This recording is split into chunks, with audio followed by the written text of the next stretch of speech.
সাধনঞ্জনা পেজে স্বাগতম। Good morning বন্ধুরা, তো তোমরা কেমন আছো? আশা করি তোমরা ভালোই আছো। আর আমি এই দেখো আজকে এই যে আমি এদিকে চলে এসেছি হাঁটতে হাঁটতে, আর এদিকে হচ্ছে আমাদের সকালবেলা মিস্ত্রি দাদারা চলে এসেছে। আর কেন বলো তো, এই পিছনটা দেখো এতটা নোংরা, তো আমাদের বাড়ির পিছনে এত বাগান ঝোড়, কি বলবো, সাপের জন্য খুব ভয় লাগে, প্রচুর ভয় লাগে আমার, যেন শুধু সাপ ঢোকে ঘরে। তো সেই জন্য ভাবলাম যে এই সাইডটা পরিষ্কার করে একটু ইট গেঁথে তুলে পাঁচিলের মতো করে তো ওই দিকটা ঢালাই করে দেব। তো সেই জন্য আমি আজকে অনেক ভোরে উঠেছি জানো তো। তো কেন বলো তো, মিস্ত্রি দাদারা চলে আসলে আর হচ্ছে আমি ভিডিও করছি দেখে মিস্ত্রি দাদারা কি বলছে জানো তো, বলছে যে এক জায়গায় আমাদের পুলিশে কি এই ভিডিও করার জন্য পুলিশে ধরেছে। আমি বলছি না না, আমি তো কোনো খারাপ ভিডিও করছি না, তো কেন পুলিশে ধরবে আর কেন পুলিশ আসবে এখানে। তো সেই কথাই বলছিলাম। আর এখানে তোমাদের দাদাও কাজে যায়নি, তো পিছনটা পুরো ঢালাই করে পরিষ্কার করে ফেলবো, একদম পরিষ্কার।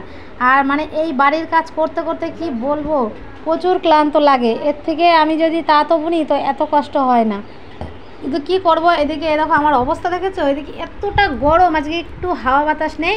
এদিকে আমি মিস্ত্রিদের শরবত করে দেবো বলে বেল, তোমাদের দাদা দেখো বেল দিয়েছে দুটো, তো বেল দুটো আমি বললাম একটু পাকুক, তো বেল দুটো পাকার আগেই শরবত করে দাও করেই যাচ্ছে, কিছুতেই আমি ফাটাতে পারছি না, হাতটা ব্যথা হয়ে গেছে। তো ওইভাবেই আমি খানিকটা চামচ দিয়ে কুড়ে নিয়ে শরবত করে দাদাদের দিলাম। তো এই দেখো এই সাইডটা, এই যে এই সাইডে, তো এই দেখো পুরো এই সাইডটা আমাদের মাটি ছিল, তো এই প্রথম থেকে একদম শেষ পর্যন্ত ঢালাই করে দেওয়া হয়েছে পুরো। আর ওই পিছনটা আমাদের বাড়ির, এই দেখো বুঝেছো, তো বাড়ির পিছনটাও পুরো এই যে খানিকটা ইট গেঁথে তুলে তো এখানটা পুরো ঢালাই করে দিচ্ছে, যাতে পরিষ্কার হয়ে যায়, পুরো পরিষ্কার হয়ে যায়।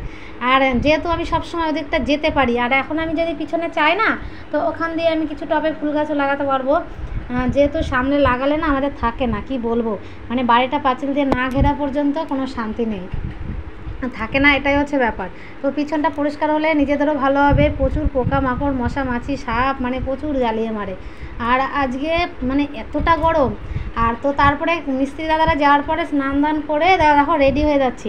আমি ভেবেছিলাম যাব না, কিন্তু এদের উৎপাত কি বলবো, রাজবাবুর উৎপাতে আর সহ্য করা যায় না, যেতেই হবে। তো আমি পুরো রেডি, তো চলো মেলায় যাব, আমাদের বাড়ির কাছেই, একদমই বাড়ির কাছে লোকনাথ পুজোর মেলা হচ্ছে, তো সেখানেই যাচ্ছি।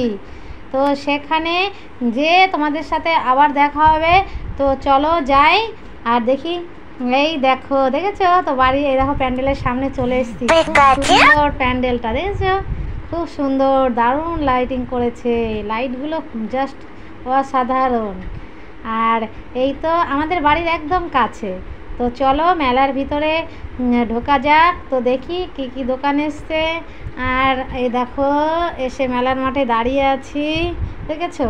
আর ওদিকে হচ্ছে ওই দেখো অর্কেস্ট্রার হচ্ছে, ওদিকে হচ্ছে গান হচ্ছে, আর এদিকে একটু এই দেখো ঘুরে দেখালাম চারিদিকটা।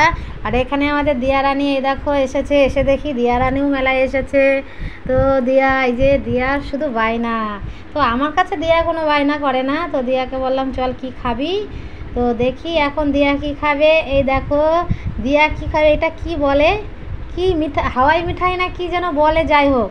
তো কেনা হয়ে গেছে আমাদের, এইবার দিয়া রানীর খাবার কেনা হয়ে গেছে। এই দেখো এখানে চলে এসেছি, এই দেখো দেখেছো একটা বান্ধবীর মেয়ে, তো ও আমাদের বাড়িতে আসে। এর আগে তোমাদের কোনো এক ভিডিওতে হয়তো দেখিয়েছি, তো বড় ভিডিওতে দেখিয়েছি, হ্যাঁ দেখিয়েছি হয়তো, খেয়াল নেই। তো দেখো ঘুরে টুরে পুরো বাড়িতে চলে এসেছে, আর বাড়িতে এসে আবার ঝামেলা শুরু হয়ে গেছে।